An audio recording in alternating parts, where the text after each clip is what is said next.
welcome to the Brown Paperbag Series. I am with your co-host, Mr. Kola Brandon. Thank you, and I'm with your host, Mr. Brandon Lewis. Let's see what's in the bag today. And so, Dr. Akua is going to do the honors. All right. Let's see here.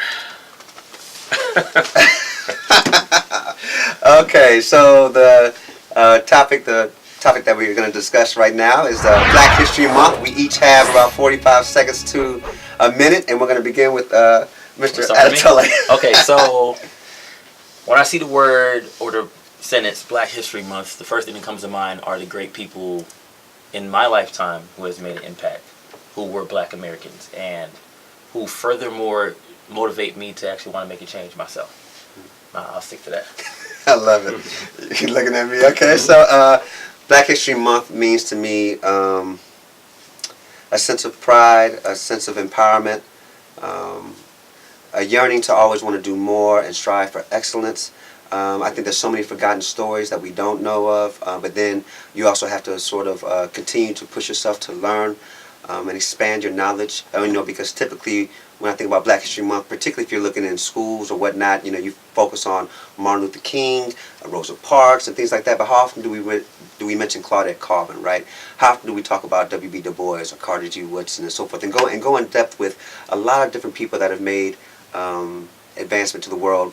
But I know I'm short on time, so I'll say this. So there is a sense of pride, but there's also a sense of disheartenment because while I do see the term Black History Month, I feel that it should be spread throughout the year. I don't think that I honor and recognize the importance of it, but I also wish that it was something that was infused daily, within our public schools, within our textbooks, within conversations. I think that it's great that we all come together during this month, but I feel like we also have to kind of think about ways in which we can explore how we can do this on a continuum, on a constant basis.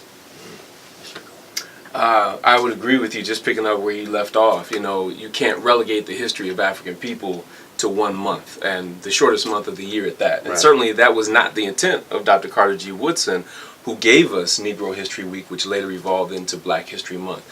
And so it has to be infused year-round. And one of the things that I deal with is moving from confusion to infusion.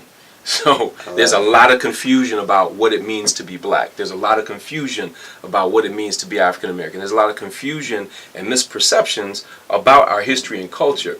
So Black History Month gives us an opportunity to kind of set the record straight, but please don't start our story in slavery, okay? And please don't start our story in civil rights, which is two of the biggest mistakes most people make, leaving out thousands of years of incredible history. Absolutely. I love it.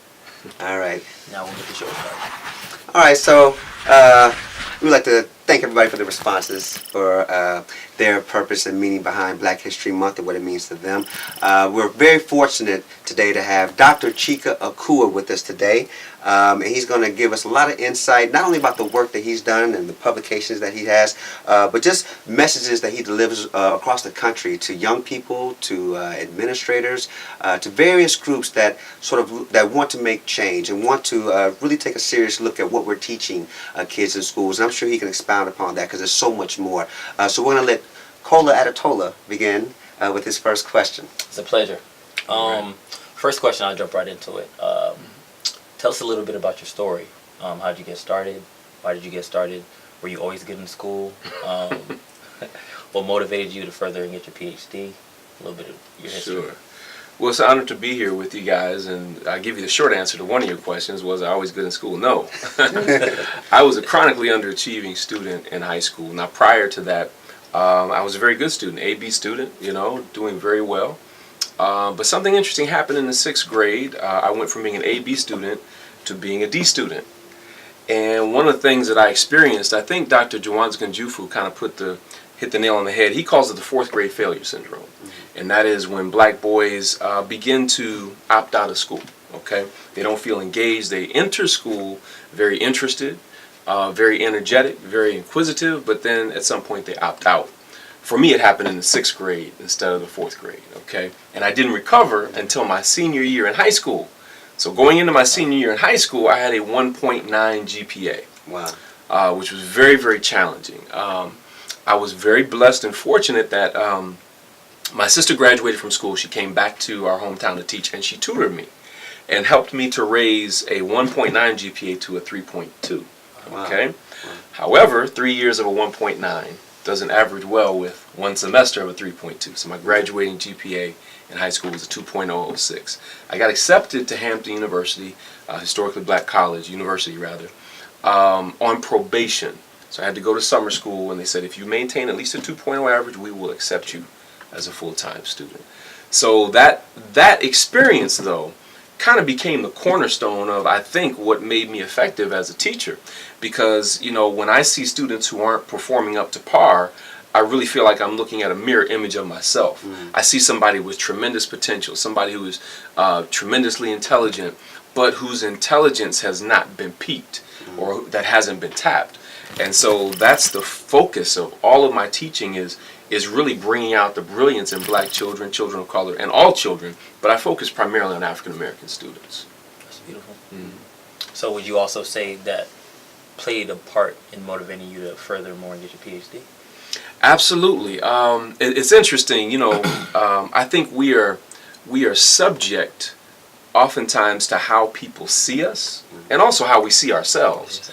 But since I was in high school, even when I had a 1.9 GPA, people would look at me for whatever reason and say, "You look like a college professor," right? Wow. Yeah, and I remember probably around my third or fourth year in college thinking that I did want to be a college professor, and you know, so it's just kind of been a natural progression, you know, leading up to that. Because once I was able to transform things, and once I got accepted to Hampton and I got a 4.0 in pre-college and then stayed on the honor roll and so forth and graduated with honors, I always wanted to go back and reach the people who were just like me. And I always wanted to teach on the college level. Right. Yeah. So I have a question. So what do you think that says about the process of schooling, particularly like in middle school, high school, and so forth? Because, you know, you hear so much about maintaining a GPA, and I don't know, you know, you were on probation. I was on probation. I had a 2.1 when I graduated from high school, but I was able to go and get my PhD as well. So if you were speaking to students right now that may be having some difficulties in school, what would be your message that you would want to tell them? I would say that it's never too late to turn things around. And some of the most brilliant brothers and sisters that I know are ones that were in the same situation that we were in. Because there's something about the schooling process that doesn't oftentimes tap into your greatest abilities. And certainly that was true with me. I mean, at that time when I was a chronically underachieving student, outside of school, I'm writing poetry and short stories. Outside of school, I taught myself to play the piano and the keyboards, and I'm writing, you know, music and so forth. All of these different things outside of school that were not given full expression in school because it really wasn't demanded of me. And as far as the writing was concerned, when it was expected of me, I was accused of plagiarism. Wow. Because a young man who looks like me is not supposed to write like that. And even when I, you know, when the teacher brought it to my attention, he didn't put the grade on my paper, it just said "see me," right? So I go up and see him and I said, "Well, you know, you wanted to see me?" And he said, "Yeah." So he goes through my paper, asked me like what the meaning of like 5 or 6 words. I told him what each word meant, the dictionary definition, how I used it in the sentence, and he still just looked at me and said, "You didn't write this, did you?" Wow. And so I concluded from that he did not expect a black child who looked like me to be able to write the way I did. He didn't know that by the age of 25 I would write my first book. He didn't know that I would go on to become an English teacher just like him, a teacher of the year, a teacher of teachers, training teachers nationally and internationally, being in W magazine, all that kind of stuff. And I don't say that to impress you, but to impress upon you what's possible when you have a larger vision of the students that you teach. And he didn't see that in me. And so he obviously couldn't draw the very best out of me. So as far as teachers are concerned, you have to see something more in your students than they see in themselves. And I had, I guess, another question regarding your teaching experience in middle school. And you were Teacher of the Year. Didn't I know? Okay, that's really cool. I didn't know I was going to further that question. So I know that you have a background and you really promote this idea of African-centered education. For our viewers, and you know, we actually interviewed Dr. Joyce King, and I know you know who that is. Of course.